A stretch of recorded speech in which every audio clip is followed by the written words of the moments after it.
All right, so get this. We're diving into Hitler's missing gold train today. Oh, yeah. You sent over a stack of articles, research, even some personal notes. Yeah. So clearly you are hooked on this story as the rest of the world. Yeah, I think what's really captured the public's imagination is how this whole tale intersects with World War II's chaotic end. We're Yeah. talking about the Nazis already infamous for their ruthlessness, trying to squirrel away a fortune as the Allies are closing in. And not just any old fash, right? No. We're talking treasures looted from all across occupied Europe. Right? Gold art jewels, the works your sources mentioned, Poland specifically, the Roka region, then known as Breslau, as a key location. Exactly. Breslau was a major transportation hub under Nazi control. So if you were trying to move looted goods quickly, that would have been a strategic spot.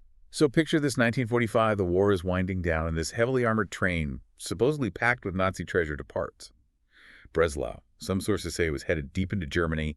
Others claim Switzerland, then poof, it vanishes. Vanishes without a trace, and that's where the real mystery begins. You see, the legend says this train wasn't just carrying gold bars, but priceless artwork jewels, maybe even personal items stolen from Jewish families and museums. Adding a layer of tragedy to this already captivating story. Okay, so we've got stolen riches, a disappearing train, and a whole lot of unanswered questions.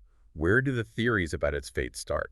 Well, your notes mention the tunnel network near Wabers, another Polish city. All right. And it's known for its old mines and bunkers, the perfect place to hide something you don't want found. Makes sense. The Nazis were masters of subterfuge with their hidden bunkers and underground factories. So Yeah. stashing a train full of treasure in a maze of tunnels, totally believable. Right, some theories claim that Nazi soldiers deliberately hid the train, maybe even using explosives to seal it within a mountain. Others suggest sabotage or a simple mechanical failure that led to a derailment, burying it beneath tons of earth. So many possibilities. And even without solid proof, this story has persisted for decades. You mentioned local folklore, right? Absolutely. There are tales of strange noises emanating from the caverns and mysterious figures guarding hidden entrances, almost like the train itself wants to stay hidden. Of course, these could just be stories, but they add to the mystique. Totally. Now, it wasn't just whispers and speculation. You sent over some research about actual post-war searches for this train. Oh, absolutely. Polish authorities launched numerous investigations right after the war ended. But think about it, though. 1940s technology wasn't what it is today. They had limited resources and, frankly, a whole continent to rebuild.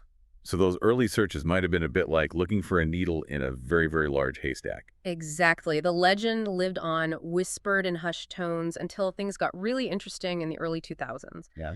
Two amateur historians, Piotr Koper and Andreas Richter, burst onto the scene claiming to have evidence of the train's location. This is where your sources about ground-penetrating radar or GPR come in, right? Yes, in 2015, Koper and Richter used GPR, which sends radar pulses into the ground to detect objects, and they found an anomaly near Vobrich. They were convinced it was the train. And this sparked a media frenzy, didn't it? I remember seeing news reports everywhere about it. Everyone from treasure hunters to history buffs was glued to the story. Oh, it was huge. Excavation permits were granted, and people flocked to the site hoping to witness a historical discovery.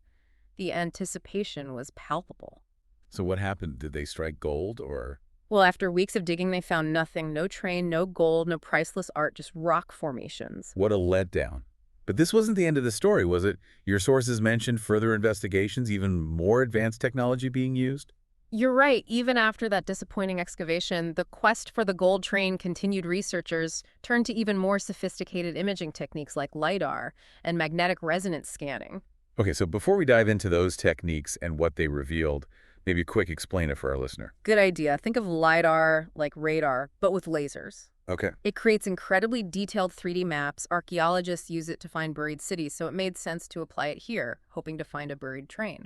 Makes sense. And magnetic resonance scanning. What's that all about? It's used to detect changes in the magnetic field underground, which can indicate the presence of metal objects. Remember, the legend says this train was heavily armored, so you'd expect a significant magnetic signature, right? Right. So did these fancy techniques solve the mystery? Did they finally find Hitler's missing gold train?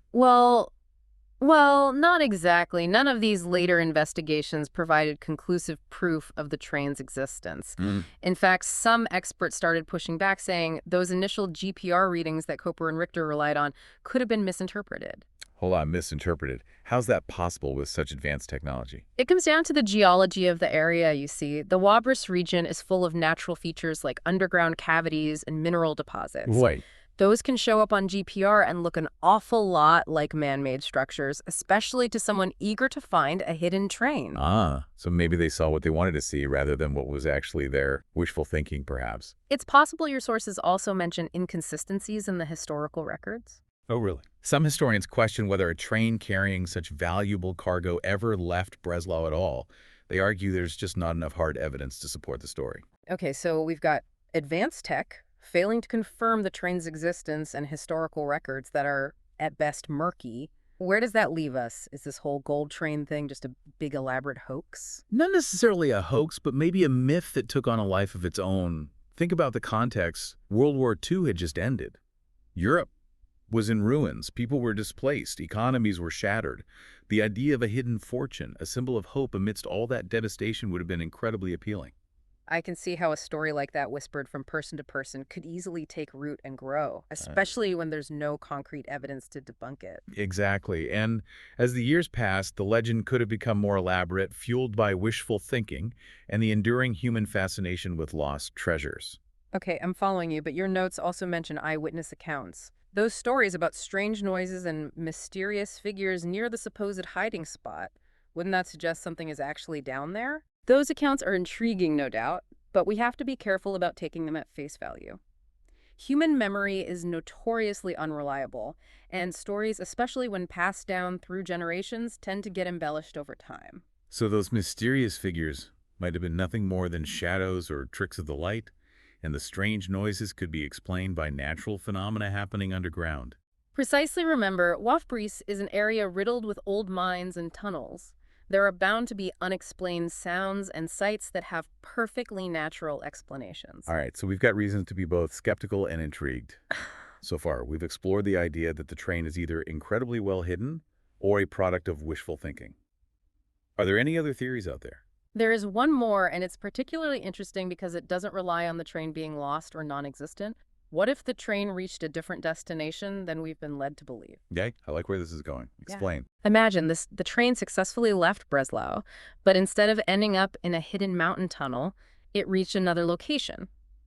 Maybe it was rerouted, its contents transferred to trucks or boats, or even dispersed among several hiding places. So instead of one massive treasure trove buried in a tunnel, we could be talking about smaller stashes scattered all over the place. Exactly, and those locations could be anywhere.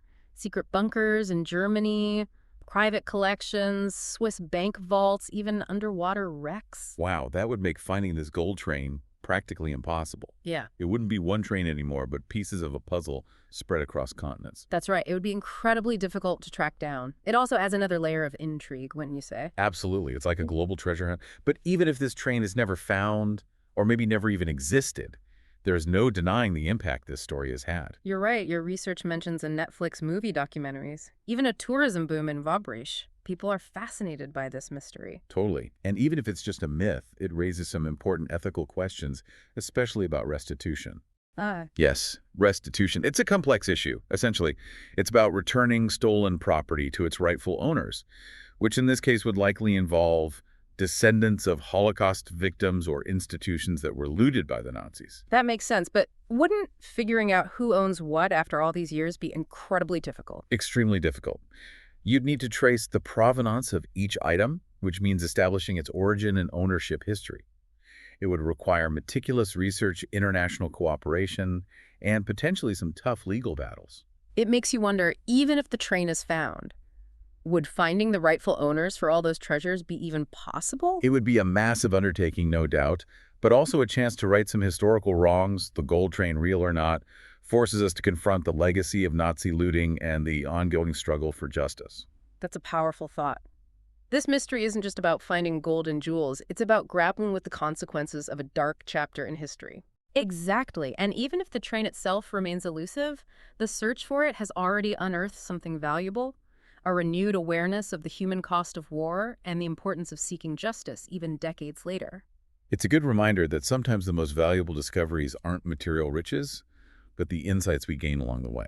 Well said. Now, before we wrap up, let's turn the tables a bit. You've given us all this information about the gold train, but I'm curious, what's your take on it? Do you think it's out there waiting to be discovered? Honestly, I'm torn. Part of me wants to believe it's out there. You know, this tangible piece of history just waiting to be unearthed. Yeah. But the logical side of me leans toward the myth theory, a story born out of desperation that's become like a global fascination. I understand that it's a captivating mystery and there's something inherently alluring about the idea of a lost treasure. But as we've discussed, even if the train is just a story, the questions it raises are very real. Absolutely. We can't forget about the human element, the victims of Nazi persecution, whose belongings might be on that train. It adds a whole other dimension to this mystery. It does, and it makes you think if the train were ever found, what would happen to its contents? Would we be able to right those historical wrongs and return those items to their rightful owners? That's a question with no easy answers. You mentioned restitution earlier, but even with meticulous research tracing the provenance of potentially thousands of items after all these years, seems like an insurmountable task. It would be a monumental undertaking. No doubt you'd have historians, governments, families, and organizations all weighing in, each with their own perspective on what should happen to those treasures. It could potentially spark a global conversation about justice, restitution, and the legacy of wartime atrocities, not just a historical discovery, but a catalyst for confronting a difficult past. Exactly. It would force us to examine the ethical implications of profiting from looted goods, even if it happened decades ago. It's a reminder that history isn't just something we read about in books, it has real-world consequences. So the mystery of the gold train, whether it's real or a myth, continues to resonate. It sparks our imaginations, challenges our assumptions about the past, and forces us to ask some tough questions about justice and responsibility. It's a fascinating example of how a single story can capture the world's attention and spark conversations that go far beyond the search for gold and jewels. It's about history memory and the enduring quest for truth. And even if we never definitively solve the mystery, the journey itself has been illuminating. We've delved into the history of World War II, explored the science behind the search, and grappled with the ethical dilemmas that a discovery would bring. We've learned that sometimes the most valuable discoveries aren't the ones we can hold in our hands, but the insights we gain along the way. The gold train, real or not, has given us a glimpse into a complex and fascinating chapter of history. And who knows, maybe someday someone will stumble upon that final piece of the puzzle and reveal the truth behind this enduring enigma. Yeah. But until then, the legend lives on a reminder that there are still mysteries out there waiting to be solved. So to our listener, keep exploring, keep questioning, and keep that sense of wonder alive. You never know what you might uncover. Thanks for joining us on this deep dive into the mystery of Hitler's missing gold train. It's been a wild ride. And remember, the search for knowledge is never truly over. There are always more stories to discover and mysteries to unravel. Until next time, keep seeking, keep discovering, and keep those imaginations running wild.